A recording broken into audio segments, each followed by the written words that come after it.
kind of call ourselves more like a mobile kitchen, a kitchen on wheels, because we don't really do a traditional food truck fare. We're not like a grilled cheese truck or a burrito truck. We do a menu that's based around, food that you'd find at a brewery, and then also that is sourced and, sought out locally in Arizona. So we work directly with farmers and ranchers out here to make sure that we're getting awesome product. So it's kind of a farm to truck almost, if you can coin the term. I'd say this is probably one of the best, if not the best, farmers markets in Phoenix. The only other one that comes close is the Scottsdale one. And then there's the downtown Phoenix farmers market that's really good. But I like to kind of get here at this time before it gets crazy, because by 8:15, 8:30, this place is packed. So I try to get in, get my stuff, and get out.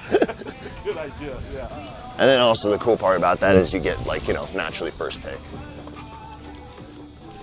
So I'm originally from California, and I grew up in Ventura County, in a pretty small town, but it was right on the edge of LA. So it was still suburban, but 5 minutes from my house there was a farm, and a fully operating farm that had a farm stand every day, and it was very much a growing community. A lot of citrus, a lot of avocado.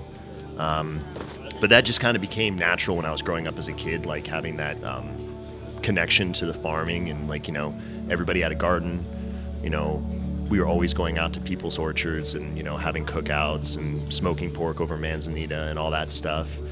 And so when I was 6 years old, my dad actually bought a restaurant. So my first moment in the restaurant industry was folding to-go boxes for 5 cents a to-go boxes as child slave labor. And then I get $3 and go to the video arcade and spend it all. And, eventually that turns into, working in the family business. You start dishwashing. Then I'd work the soda fountain on the weekends. I'd start working the cash register, taking orders, managing, cooking. By the time I was 18, I pretty much done every job in a restaurant. Yeah. Everybody's burned out right now on them, so I'm trying to hunt them down. Yeah. We'll have more probably next week. Next week? Yeah. Okay. There's more than one, you can turn the number up there. See, now you can this butterhead. Beets are really nice. I had to get more. Kale. Oh, they're fantastic. Those golden beets are... Yes.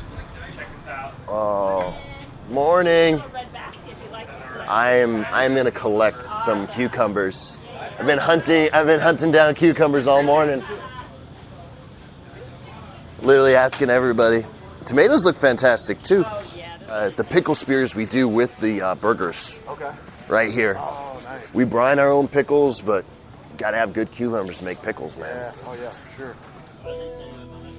I worked in the Sierras for a while, worked with cattle, did a lot of cooking up there, found my way to Vegas, worked at a lot of restaurants in Vegas, and just kind of had a natural, old school kind of education, working for chefs, learning things from different restaurants and restaurateurs, working with a couple companies, opening a lot of restaurants in Utah, Nevada, and California. And then when I started up with Fox, they gave me the opportunity to come out here and open up a couple of restaurants for them. And then they said, do you not want to go back, and do you want to stay here? And I said, well, I guess I'll stay. But yeah, it's I love Arizona. I was so ecstatic when I came out here and really started exploring and seeing the community out here, especially the farming and growing community, and the amount of passion that there is with the people here, that they really do care about where their food comes from. And that's so cool. That's so cool, because it's not like that everywhere. Be inspired in a minute. Literally just to look at a tomato and be like, that's the most gorgeous tomato I've ever seen in my life. And it's I want to do something with it. And then you're just boom, this is what I'm going to do. I didn't even come here for tomatoes, but now I'm going to do a tomato dish. I think that's ultimately what I love so much about it. Like I said, I went there for two things, and I left with just bags and bags of produce, because I'm just ooh. Yeah, they all come down here. Like I said, you got Noble that's working with Ren. These guys, a lot of these guys are working with us. It's a really cool thing. They're all really involved here with the community, and they're all involved with the different businesses and breweries and stuff in the scene. and it's a great opportunity. Oso's here. A lot of things that people talk to us about when we get a chance to chat with them, and seasonality and working with local producers, is they go, I don't know what's in season. You know, I don't know what in January in Arizona, what's hot. Like and if you go to the farmers markets or if you talk to the farms directly, you'll see it, because they're all growing the same things. They're growing a little bit of variety, yes, but the thing is that their citrus is all gonna pop at the same time. So on that end, it's like you can really get a feel for what is the season, and then you can really kind of dive into that and really get lost down the rabbit hole and explore really seasonal cooking. And that's super fun. And then that all ties into, it's like you can look at what's the season right now. What's the season for beer? A lot of people don't talk about the season for beer, but there are 4 seasons of beer. The one thing you miss about Arizona is you can drive 45 minutes and be in mountains and in climates that are a lot colder in Arizona out of the city. I mean, 45 minutes. When we decided, you know what, we're really passionate about what we do, and we said we could be there and be a permanence and be there every day, mirror your hours, and then, be able to produce something that's better than just, a rotating food scene.